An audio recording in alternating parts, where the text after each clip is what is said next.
Muito bem, nesta semana o 360 preparou uma série de entrevistas com alguns dos mais renomados profissionais da estratégia e do marketing político, a nossa série Estratégia do Voto. Na pauta, o atual cenário da disputa a presidente da República, ainda uma pré-campanha, os erros e acertos desses nomes que estão colocados como pré-candidatos e o que pode fazer a diferença daqui em diante até você ir às urnas no dia 4 de outubro, dia do primeiro turno deste ano. A gente já recebeu aqui no estúdio da CNN em São Paulo Lula Guimarães, Duda Lima, Jorge Jerez e hoje nossa conversa é com o Felipe Soltello, consultor e estrategista político. Além do histórico de militância político-partidária no PSDB, Felipe Soltello foi secretário estadual de Juventude, Esporte e Lazer em São Paulo e há mais de 2 décadas também atua no setor privado e comandou campanhas eleitorais como as de Simone Tebet, a presidência em 2022, e as dos prefeitos Bruno Covas, em São Paulo, Arthur Henrique, em Boa Vista, entre outras campanhas e disputas Brasil afora. Meu caro Felipe Soltello, muito obrigado, um prazer recebê-lo aqui nessa nossa série e quero puxar um pouquinho da sua experiência em 2022 e trazer para cá, porque, enfim, de novo estamos vendo Lula como agora presidente, não mais como um candidato fora do governo, disputando contra um candidato, um pré-candidato da família Bolsonaro, agora o senador e filho do ex-presidente Jair Bolsonaro, Flávio Bolsonaro, PT e PL mais uma vez. E você, quando esteve na campanha de Simone Tebet, disputou pelo MDB, hoje ela está no PSB, e tinha alianças, por exemplo, do PSDB e Cidadania, daquela federação, tentaram quebrar essa polarização e se colocar como a terceira via. Quais são os desafios que havia naquela disputa que ainda permanecem agora e, na sua avaliação, quais são os novos desafios que existem agora que não havia 4 anos atrás e que todos esses nomes que estão colocados, como Ronaldo Caiado, Romeu Zema, Renan Santos, agora se está falando Joaquim Barbosa, Aécio Neves, entre outros, quais são esses novos desafios que você não teve junto com Simone Tebet e outros candidatos naquela época? Bom, boa tarde a vocês, obrigado pelo convite. Eu acho que o cenário é um pouco distinto, né? Em 2022, você tinha uma dificuldade muito grande do eleitor escutar. Estava muito preso na loja da polarização entre Bolsonaro e Lula, a gente vinha de uma pandemia, de um comportamento polêmico do presidente, de uma situação mais radicalizada, vamos dizer assim, né? E de um presidente da República mais popular da história que vinha da prisão. Então era uma situação bastante sui generis. E a campanha da Simone foi uma campanha política que colocou um posicionamento, mostrou que era possível se colocar de uma forma distinta. Eu acho que ela não teve sucesso do ponto de vista do percentil de votos que obteve, mas do ponto de vista político deixou um registro muito forte da importância da participação de outras vozes no cenário eleitoral. Para o Brasil seria muito importante que todos os partidos lançassem candidatos, para que a gente tivesse mais alternativas. O que está acontecendo hoje é que nós temos eleições mais por rejeição do que por opção. Porque, apesar dessa eleição termos mais candidatos do centro à direita, ainda não são todos os partidos nacionais fortes que optaram por ter candidaturas próprias. Então o cenário é um pouco distinto. Mas eu acho que esse ano nós estamos fazendo uma avaliação sobre se o presidente Lula merece ou não ser reeleito. Tem muito mais a ver com uma espécie de plebiscito sobre a situação do governo federal do que sobre uma questão de disputa. Então é uma combinação entre a avaliação desse governo e as rejeições dos principais contendores. Boa tarde, Soltello, obrigada. E nesse plebiscito que você coloca, na sua avaliação, o que vai pesar mais? As questões políticas, como está a vida das pessoas, a esperança, o que o novo presidente ou a continuação tem para oferecer, ou a questão ideológica? Olha, esse voto, vamos dizer assim, afetivo por questões morais, ele tomou uma proporção muito grande com o advento das redes sociais e com a polarização, vamos dizer assim, mais radicalizada que nós estamos vivendo, que transbordou o cenário da política para o cotidiano das pessoas, né? Quem não tem uma briga de família no Zap por conta de política, cancelou alguém, quer dizer, é uma coisa meio triste, eu acho, porque a interdição do diálogo é uma coisa muito complicada para a democracia. A democracia pressupõe a conversa. Quando a gente interdita o outro e não aceita os argumentos, mesmo que a gente discorde, mas não tem um ambiente favorável para a conversa acontecer, as coisas demoram mais para evoluir, os consensos sociais são mais atrasados. Então, eu acho que essa é uma coisa que nós temos que superar em algum momento. E ter mais candidaturas ajudaria nessa perspectiva. Nós temos um cenário que é, pela primeira vez na história nós vamos ter, que é do centro à esquerda, vamos ter apenas uma candidatura. O presidente Lula, pela primeira vez, tem o apoio de todos os partidos à esquerda do país. Nunca aconteceu antes. À direita, do centro à direita, temos algumas alternativas, né? Algumas com mais viabilidade, outras com menos viabilidade. Mas eu acho que ainda falta muito para termos alternativas que tirem a gente desse processo de bivalência que nós estamos vivendo. Pedro?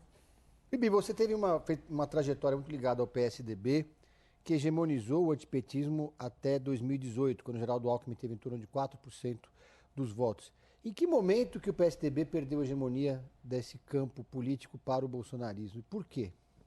Eu acho que é uma combinação de questões. Em 2018, eu acho que é uma eleição muito atípica.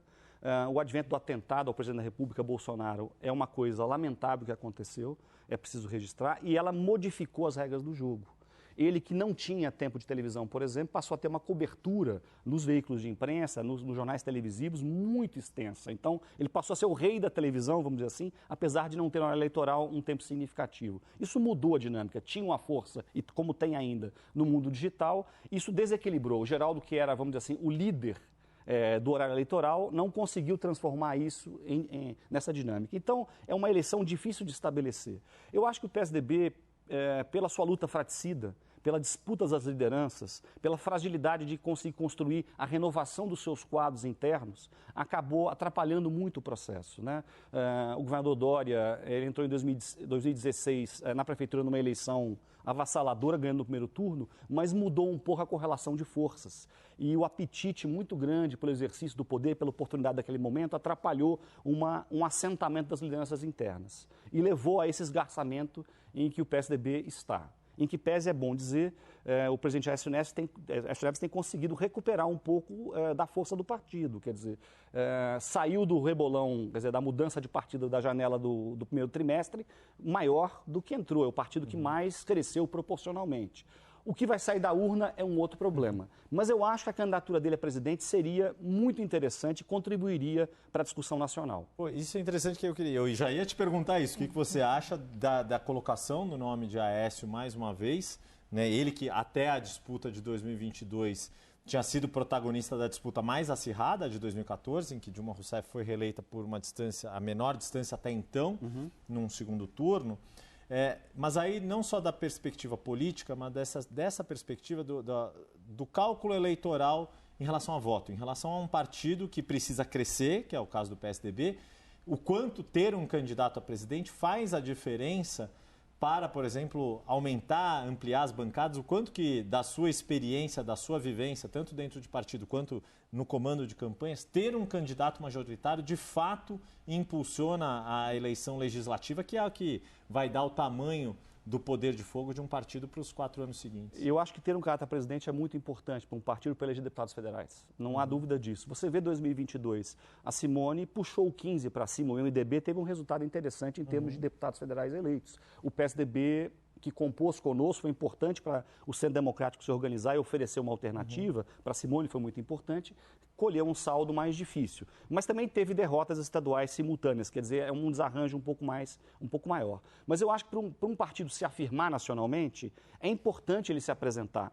Eleição não é sobre só ganhar ou perder, é sobre colocar o que acredita, a visão de mundo. A gente está perdendo um pouco essa estrutura. Se me permitem uma crítica, quando a gente faz uma análise de cenário só baseada em pesquisas quantitativas, a gente limita a discussão política. Eleição é para colocar visões de sociedade.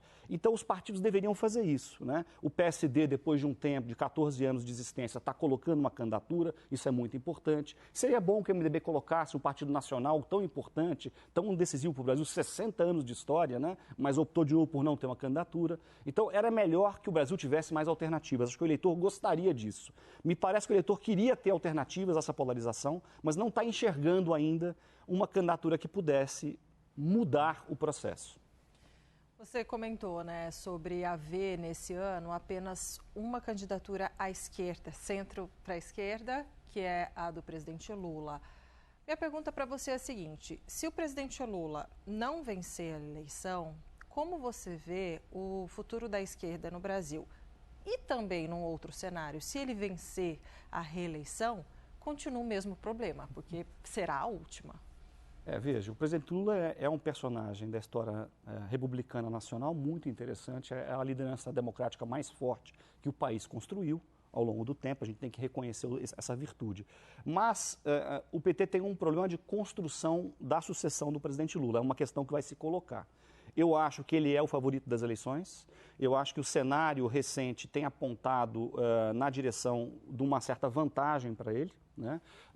Porque o governo conseguiu recuperar um pouco a avaliação. Se você vê a pesquisa de hoje, da Ideia, meio, né, você verifica que o volume de pessoas que consideram o governo péssimo caiu de forma vertiginosa e trocou por regular e bom.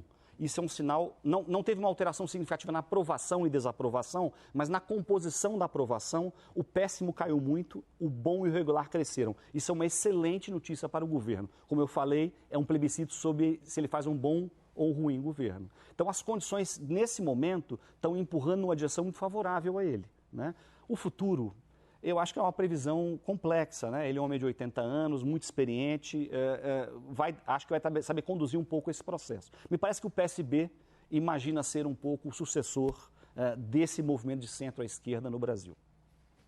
Tem um ponto de divergência entre os profissionais de marketing que passaram por aqui, que é a questão da terceira via.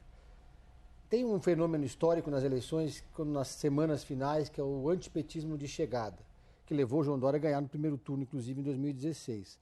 Alguns profissionais acham que isso pode levar empurrar esse voto para a terceira via, para uma candidatura, por exemplo, do Renan Santos ou outras candidaturas. Outros avaliam que não, que na hora H, esse antipetismo de chegada e também o governismo de chegada podem ser decisivos a ponto da eleição acabar no primeiro turno. Duas perguntas em uma. Acredita que a eleição pode acabar no primeiro turno e a possibilidade da terceira via ganhar força na reta final é maior ou menor do que o voto útil? Olha, vamos fazer isso por partes, tentando ser rápido, não estender demais, mas veja, a eleição hoje, ela está por uns 7, 8 pontos para resolver no primeiro turno. Acho difícil resolver no primeiro turno, no quadro que está hoje. Agora, o Brasil vive uma crise institucional jamais vista na história, porque nós nunca tivemos os 3 poderes da República envolvidos numa única situação. Então, a solução desses conflitos ainda está muito longe de entender como vai acontecer. E eu acho que tem uma caixinha de surpresas pela frente em relação às investigações, a delações, a escândalos laterais que se conectam com esse principal. Tudo pode acontecer. Explicações têm que ser dadas, vamos ver como é que o eleitor vai reagir a tudo isso. Eu acho só que se a discussão ficar em termos de corrupção, tá? Pode parecer um contrassenso, mas é vantajoso ao presidente Lula. Por quê? Porque está precificada no presidente Lula a discussão da corrupção. As pessoas que já acham que o PT está envolvido com algum tipo de esquema, já acham. Não há uma novidade. Agora, ao senador Flávio Bolsonaro, o cara da família Bolsonaro, é uma dúvida, porque essa questão não se colocou para ele. Ele está construindo uma imagem e, à medida que vão aparecendo situações que o colocam em situação embaraçosa, isso pode ser um problema. A terceira via, eu acho que está mais nessa eleição para a construção de alternativas futuras. Né? O MBL, por exemplo, a gente tem que fazer um elogio. É um partido digital, com o método você pode concordar ou não é essa discussão, mas que teve a coragem de se converter num partido formal e conseguiu fazer. É bom lembrar, o presidente Bolsonaro tentou fazer isso com o PSL e não conseguiu. Se associou ao PL, quer dizer, o fracasso acabou dando certo no maior partido do Brasil hoje, mas o MBL conseguiu fazer a conversão. E tem uma disciplina e método para o trabalho acontecer. O Renan, se você reparar na mesma pesquisa que eu citei agora hoje, é o único que cresceu no embate direto com o presidente Lula no segundo turno. Nas simulações de segundo turno, ele tem um crescimento vertiginoso ao longo de toda a trajetória. Isso não muda a intenção de voto geral nele, mas no conflito direto você vê que tem uma personalidade crescente. Entre os jovens, porque a linguagem deles está muito conecta para quem tem até 24, 30 anos, eles têm um desempenho bastante interessante. Aliás, entre os jovens, o Flávio teve a maior perda em razão dos escândalos do Banco Master e do filme Dark House. Isso que eu ia pegar também essa tua expertise, Sotelo, e conectar com o momento que vive Flávio Bolsonaro, né? Como é que você avaliou a forma como a pré-campanha foi atingida por essas revelações das mensagens de Flávio diretamente enviadas ao ex-banqueiro Daniel Vorcaro e esse processo agora de reformulação da equipe, com a chegada de Eduardo Fischer, de Alexandre Outramari, agora provavelmente aí prestes a ser oficializada também a inclusão do jornalista Fábio Portela na equipe. Como é que você viu a forma como a comunicação de Flávio Bolsonaro e do próprio pré-candidato reagiram e estão reagindo ainda a essa questão toda do Bom, em primeiro lugar, acho que a campanha da família Bolsonaro ganha um reforço muito importante, porque Fábio Portela e Ultramares são profissionais de altíssimo gabarito, com bastante experiência e têm a contribuir. Né? Então, vão dar sua contribuição, vai melhorar a acuidade do trabalho. A reação, a gestão de crise, vamos dizer assim, né, para usar um jargão jornalístico, da questão foi mostrou um despreparo bastante grande. Eu acho que havia uma certa perspectiva de imaginar que nunca fossem ser revelados esses segredos. Né? O que me surpreende, porque, veja, se a gente tem um ditado popular que diz mentira tem perna curta, com o mundo digital, com rastreabilidade, com Pix, com esse universo todo que nós estamos vivendo, a perna é mais curta ainda.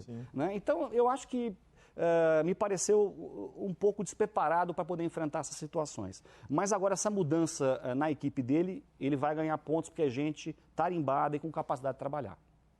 Só uma dúvida que, na sua pontuação, você não citou o Fischer. Eu queria saber se foi só esquecimento ou se tem alguma crítica, alguma... Não é uma questão de crítica ou não. O Fischer eu conheço de nome, é um profissional de publicidade muito forte, de longa data, mas não é alguém que tem uma familiaridade com o marketing político em si. Eu não conheço, acho que fez uma campanha ou outra, uma atuação forte nessa área. Eu posso falar por dois profissionais que eu conheço, da minha geração e que eu admiro bastante. Vou fazer uma pergunta parecida com a que o Yuri fez, só que no sinal invertido. Na sua avaliação, a estrutura de comunicação do presidente Lula, do governo, de olho na reeleição, está sendo satisfatória? Olha, eu acho que vem melhorando. Né? Muitos fazem crítica ao ministro Sidônio, né? Mas a gente tem que reconhecer duas coisas muito importantes. A linguagem da comunicação governamental trouxe uma novidade muito interessante, o padrão estético, a lógica do presidente Lula estar mais em contato com as pessoas. O grande valor do presidente Lula é que ele tem a capacidade de sentir a dor da população.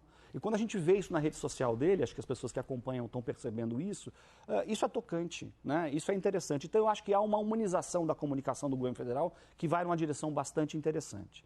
Agora, com a aprovação de ontem da diminuição da jornada de 6 para 5 para 2, né? E vai para o Senado agora. Isso vai ter um impacto interessante, sim. A população é favorável a essa medida em grande parte. 70% da população defende essa redução de jornada, ela é importante. Então, o governo tem conseguido colher alguns frutos. Mas a crise internacional, outras questões que interferem, então, às vezes, um pouco fora do controle do governo, também são complicadas. A carestia é uma coisa que conta muito numa eleição presidencial. Pedro?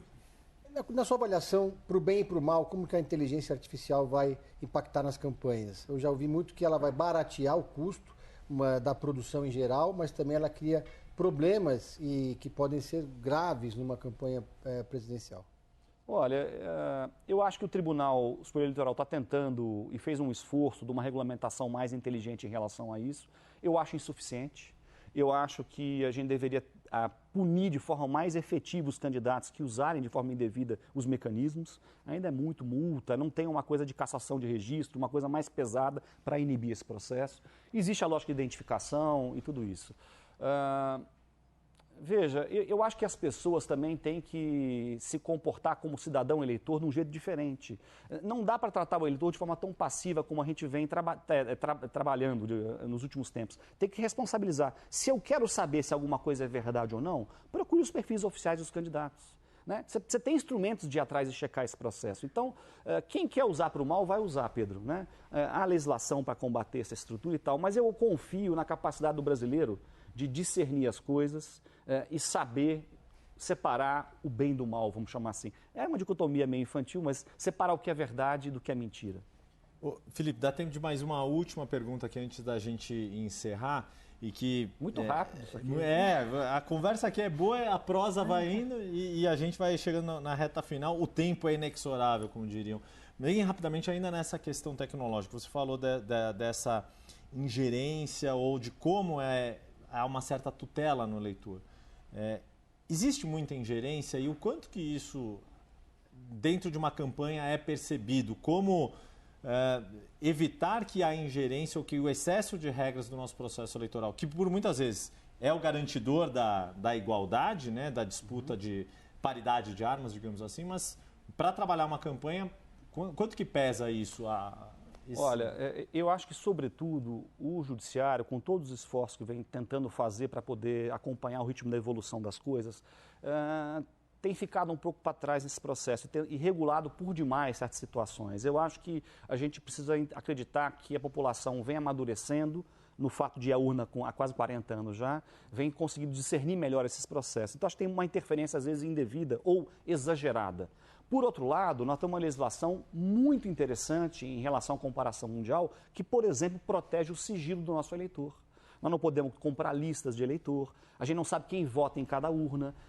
E em alguns países do mundo isso é aberto, né? Você pode prometer coisa, entregar cartão, entregar... Então o Brasil tem uma dualidade interessante, uma lei muito interessante e que protege. Avançou no financiamento público, que é uma coisa muito importante, deu mais transparência e tranquilidade para o trabalho, mas eu acho que às vezes as interpretações, a gente passa a dar conta um pouco na tutela, achando que o eleitor não tem maturidade de perceber a realidade. Eu acho que a gente já passou dessa fase no país. Muito obrigada pela conversa, que passou tão rápido, foi ótima. Nós conversamos com Felipe Sotelo, consultor e estrategista político. A gente já deixa aqui o convite para você voltar. Muito obrigada. Vai ser um prazer. Muito obrigado. E obrigada também, Pedro Venceslau, que participou dessa entrevista conosco. É isso. Obrigado, Felipe. Bom, a gente